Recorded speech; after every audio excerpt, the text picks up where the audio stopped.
یہ یہود اور سیہون یہ اللہ اور اس کے حبیب کے صرف دشمن نہیں ہیں، یہ دشمن ہی نہیں،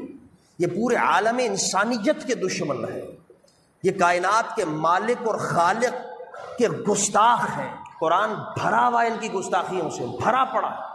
یقتلون الانبیاء بغیر، قرآن کہتا ہے حبیب پوچھیں ان سے، یہ قتل کرتے ہیں نبیوں کو۔ وہ نبی جو ان کو ہدایت دے رہا ہے، یہ اس ہدایت دینے والے کو ہی مار دیتے ہیں۔ وہ یہ عالم ہے، یہ گہرائی کی بات آپ ان کی سرشت میں،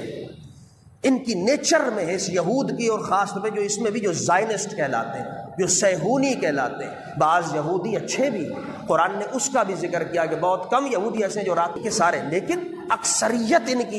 ان کی نیچر میں یہ ہے، ان کی فطرت میں یہ ہے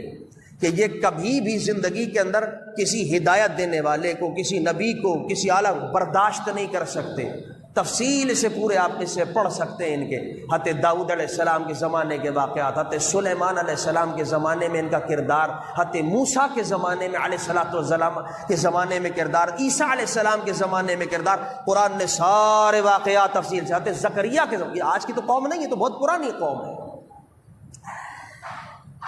اس قوم کو اپنے اوپر ناز ہے، فخر ہے، غرور، کہتے ہیں نحن احباء اللہ، ہم اللہ کے سب سے زیادہ پسندیدہ ہیں، ہمیں تو دوزخ چھوئے گی،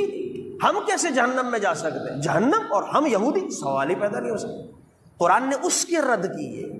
کہ اللہ نے کوئی تم سے وعدہ کیا ہے کہ تمہیں جہنم میں نہیں ڈالے گا؟ جہاں بےہودہ بات کرتے، بیتوں کی بات کرتے، اللہ رد کرتا، قرآن میں اس کے رد ہوتے ہیں۔ تمہیں اس قوم کا ایک بنیادی جو ہمارے یہاں لوگوں کو بتایا ہی نہیں جاتا، پڑھتے نہیں، ہم انہی روایتی باتوں میں کہ یہ عالمی طور پر اس نے کیا کام کر دیا، یہود نے کس لیول پر کام، ان کے یہاں بچے بچے کو دماغ میں بٹھایا جاتا ہے کہ مسلمان، امت محمد مصطفیٰ، نبی کا نام لینے والا تمہارا میرا دشمن ہے۔ باقاعدہ پڑھاتے ہیں اس کو، بچے کو، اس کے دماغ، اس کی ذہن سازی ہوتی ہے کہ بڑے ہو کے اس کے ساتھ کام نہیں، اس سے فائدہ لینا، گاجر مولی کی طرح استعمال کرنا، مار دینا۔ اگر آپ ان کے عقائد پڑھ لیں، جب ہم مصر میں تھے باقاعدہ دکاترہ سے ہم اس موضوع پر گفتگو کہ یہ ایسے بدبخت ہیں، ایسے بدبخت ہیں کہ انہوں نے اپنے عقائدوں کے اندر لکھا ہوا ہے کہ خود تو تم زنا سے دور رہنا، کیونکہ وہ تو ادیان پہ آتے، موسیٰ سے ہم کا وہی مذہب ہے، ایک ہی چل رہا ہے عند اللہ اسلام، ایک ہی اسلام، دین، مذہب سب ایک ہی جگہ ہے، سارے نبیوں کی ایک ہی تعلیمات ہیں، زنا سے دور، سود سے دور، بدکاری سے دور، سب چیزوں سے قطع۔ تو کہتے خود نہیں کرنا ہے کام،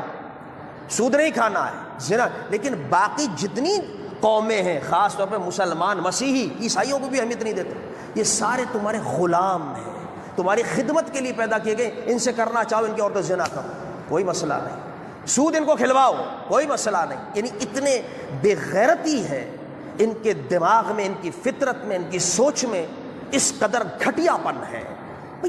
اس سے بڑھ کر کیا گھٹیا پن ہوگا کہ جب اللہ جہاد کے لیے حکم دے رہا ہے، جو قرآن نے واقعات ذکر کی ہے کہ جبابرہ جو قوم ہے اس سے تمہیں جہاد کر رہا ہے، اذهب انت وربک، موسیٰ ہماری طاقت نہیں، اپنے نبی کو حکم دے رہے تم اور تمہارا رب جا کے لڑے، ہم تو یہاں آرام کریں گے۔ یہ حال ہے اس قوم۔